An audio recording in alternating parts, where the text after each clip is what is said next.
সায়নের জন্য হাঁটতে পারাটা একটা গর্বের ব্যাপার। আমি তো তাকে কোনো রাজনৈতিক দলই মনে করি না, আমি একটা ক্লাব সংগঠন বলে মনে করি। তা যাদের ক্লাব চালাবার যোগ্যতা নেই তারা কি রাজ্য চালাবে? সংসদে যাদের কাজ তারাই করুক। এই চোর, ছেচোর, গুন্ডা, বদমাইশ, বালিচোর, খাদান চোর, এরা কি দেশের উন্নতি করবে? পাঁচিলের ওপর বসে আছে, যখন যে শক্তি একটু বেশি শক্তি অর্জন করতে পারবে ঝুপ করে লাফিয়ে ওদিকে পড়বে। নমস্কার, এই মুহূর্তে দাঁড়িয়ে আছি তমলুকে, যেখানে মনোনয়ন জমা দিতে গেলেন সায়ন ব্যানার্জি। উল্লেখযোগ্যভাবে অসংখ্য মানুষের ভিড় এবং এই মিছিলে এসে পা মিলিয়েছেন অভিনেতা শিল্পী বিমল চক্রবর্তী। বিমল দেখে এর আগে আমি দীপশিতার মিছিলেও হাঁটতে দেখেছিলাম। দেবদূত ঘোষ থেকে সায়ন ব্যানার্জি একটা বৃত্ত কমপ্লিট করার চেষ্টা করছেন রাজ্য জুড়ে। বিমলদা ঘুরে হ্যাঁ চেষ্টা করছি, কেননা ওরা আমাকে আমন্ত্রণ জানায়, আমাকে ভালোবাসে এবং আমার একটা নিজস্ব রাজনৈতিক দর্শনও আছে, তার তাগিদেই আসা। আমার বলে নয়, এই এত মানুষ, অসংখ্য মানুষ মিছিলে হাঁটছেন। মনোনয়ন জমা দেওয়ার দিন আজকে একটা আমাদের কাছে পবিত্র দিন, যারা নির্বাচনী প্রতিদ্বন্দ্বিতা ইত্যাদির সঙ্গে যুক্ত থাকি তাদের কাছে অত্যন্ত গুরুত্বপূর্ণ একটা দিন। আর সায়নের জন্য হাঁটতে পারাটা একটা গর্বের ব্যাপার। আমার অনুজ প্রদীপ, ওকে এত ভালোবাসি, এত ছোটো থেকে চিনি। এরা যারা দাঁড়িয়েছেন, আমার মনে হয় সংসদে এদেরকেই পাঠানো উচিত মানুষের। তার কারণ হচ্ছে সংসদে যাদের কাজ তারাই করুক। এই চোর, ছেচোর, গুন্ডা, বদমাইশ, বালিচোর, খাদান চোর, কয়লা চোর, গরু চোর, এরা কি আইন প্রণয়ন করবে? এরা কি দেশের উন্নতি করবে? ইলেকটোরাল বন্ডে কোটি কোটি টাকা দুর্নীতি হয়েছে, পিএম কেয়ার এখনো বাকি আছে, তারা দেশের কি উন্নতি করবে? অন্তত এই ছেলেমেয়েগুলো গেলে সংসদে একটা প্রতিরোধ গড়ে তুলতে পারবে দুর্নীতির বিরুদ্ধে, এই বেআইনি যে সমস্ত আইন প্রণয়ন করছে তার বিরুদ্ধে। সায়নরাই তো যোগ্য প্রতিদ্বন্দ্বী। তাই আমি তমলুকবাসীদের সকলকে অনুরোধ করব, যারা আমাকে পছন্দ করেন, যারা করেন না, তাদের সকলকে বলছি যে সায়নের মতো প্রার্থী আপনারা পাবেন না।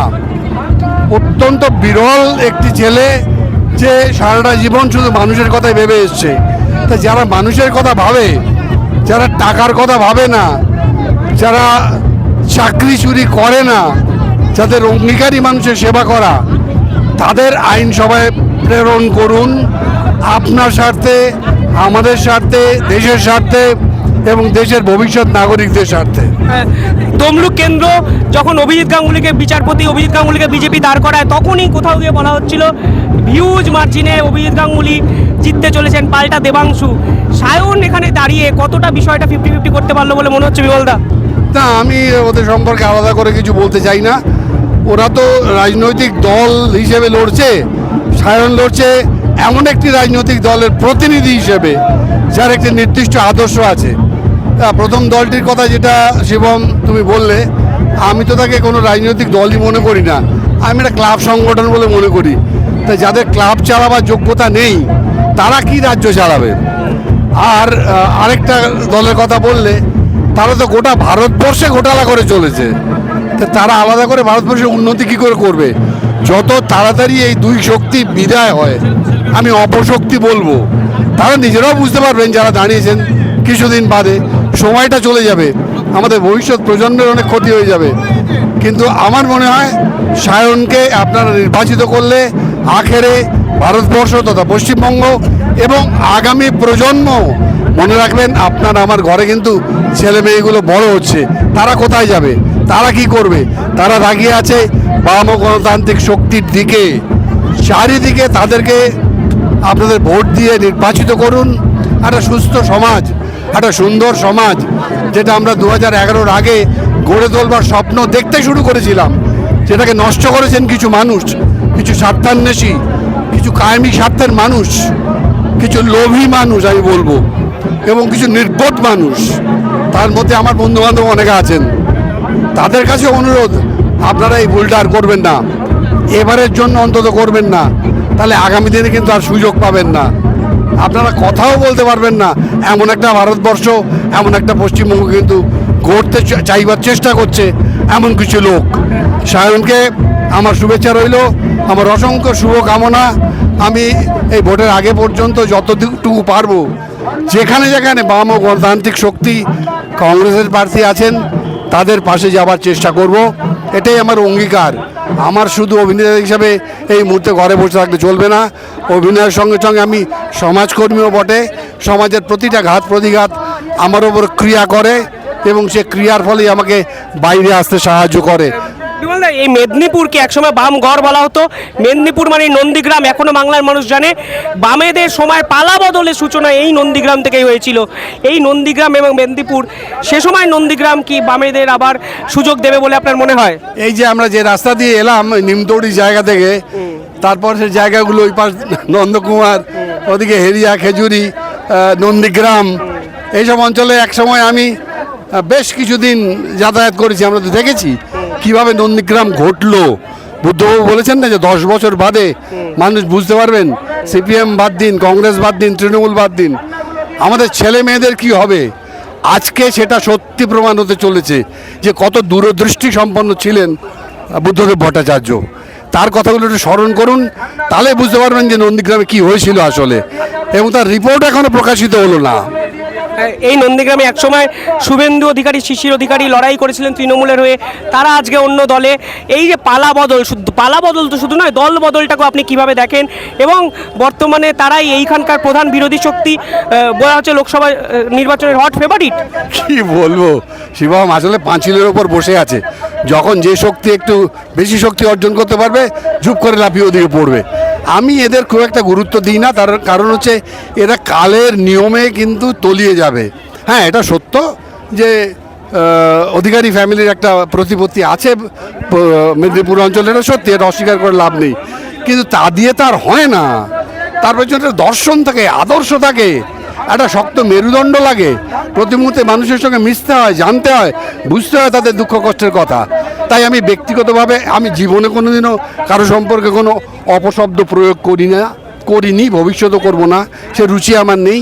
কিন্তু আমি অনেক সময় শুনতে পাই, টেলিভিশনে দেখি ওনারা অনেকে আজে বাজে কথা বলছেন, এমন ভাষা ব্যবহার করছেন যেটা স্বাভাবিকভাবে বাঙালি জাতির পক্ষে খুব একটা সুখকর নয়।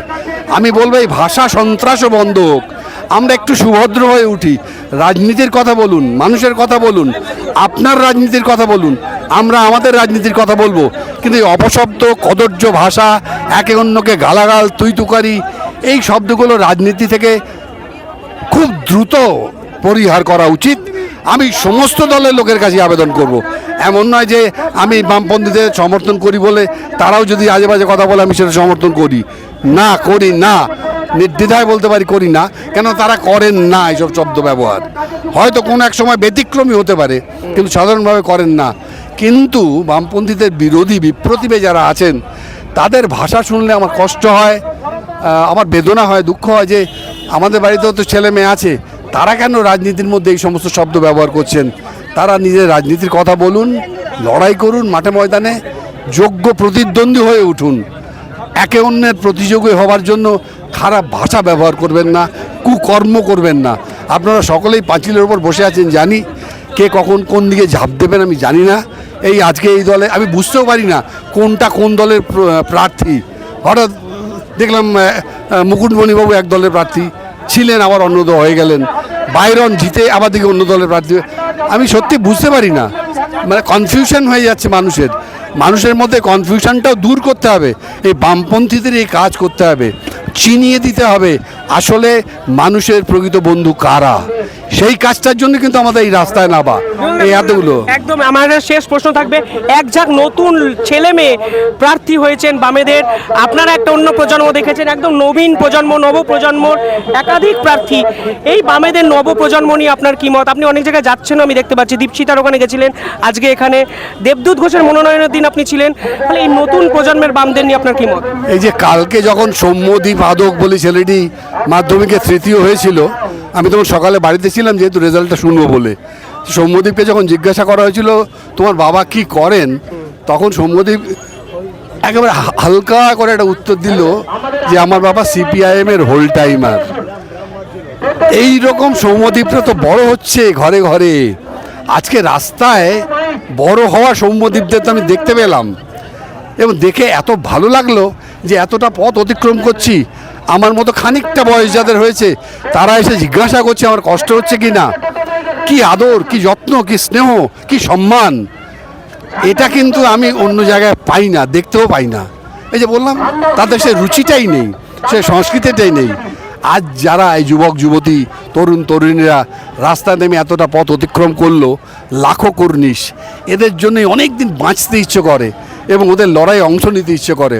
হয়তো এই পৃথিবীতে ওদের থেকে অনেক বেশি দিন স্বাভাবিক নিয়মে বাঁচবো না, কিন্তু ওদের স্বপ্ন দু চোখ ভরে আমি নিয়ে যাবো এই পৃথিবী থেকে। আপনার বয়স কত? হ্যাঁ, সেটা নাই বললাম। আমার মনে হয় কোনো বয়সের সংখ্যা দিয়ে বিমলদাকে যে বলা হয় ব্যাখ্যা করা যাবে না। চিরনবীন, চিরতরুণ, চির সবুজ বিমল চক্রবর্তী এখনও স্বপ্ন দেখছেন দিন বদলের, পালা বদলের। দীপশিতা, সায়ন, সৃজন এদের উপর ভর করে এই সমাজে নতুন সমাজ গড়ে উঠবে, সেই স্বপ্ন দেখেন এখনও শিল্পী বিমল চক্রবর্তী। আরেকটা কথা না বললেই নয়, অনেক মিডিয়া আছেন, বড় বড় মিডিয়া নয়, অনেক মিডিয়া আছে শিবমের মতো যারা ইউটিউবার, যারা মিডিয়া, তারা এবার যে কাজকর্মগুলো করছেন সেটা দেখে কিন্তু আমি চমকে যাচ্ছি। মানে এটা আমার কাছে এটা অপ্রত্যাশিত। আমি তাদেরকেও কুর্নিশ জানাই, ধন্যবাদ জানাই এবং কৃতজ্ঞতা জানাই যে খবরগুলো আমরা জানতেও পারি না, অলক্ষ্যে ঘটে যাচ্ছে। এই শিবমের মতো ছেলেরা এবং অন্যান্য অনেক, আমি নাম করছি না, আমি দেখি মাঝে মাঝেই, তারা কিন্তু এই অপ্রত্যাশিত কাজগুলো করে যাচ্ছে নীরবে। তারাও কিন্তু এই বৃহত্তর সমাজেরই অংশ, তারাও চায় এই সমাজটা একটু ভালো হোক, সুন্দর হোক। তাদের জন্য আপনারা থাকুন, তাদের জন্য লড়াইটা করুন, কিন্তু তাদের পাশে কেউ নেই, তাদের টাকা নেই, অর্থবল নেই, মাসল পাওয়ার নেই, অনেক যোগাযোগ নেই। আপনারাই কিন্তু তাদের ভরসা।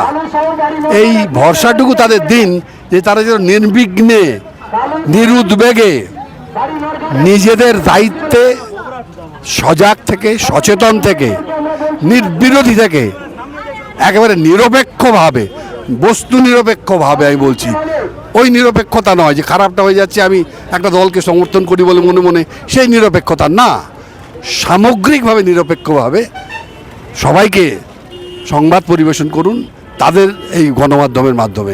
এইটুকু বলা, এইটুকু আবেদন। অবশ্যই অসংখ্য ধন্যবাদ। দেখতে থাকুন আমাদের ইউটিউব চ্যানেল, কমেন্টে জানাবেন যদি বিমল চক্রবর্তী হাঁটতে পারেন। আমার মনে হয় সাধারণ অনেক মানুষও যারা স্বপ্ন দেখে ঘরে বসে আছেন, তারাও আগামী দিনে রাস্তায় নামতে পারবেন।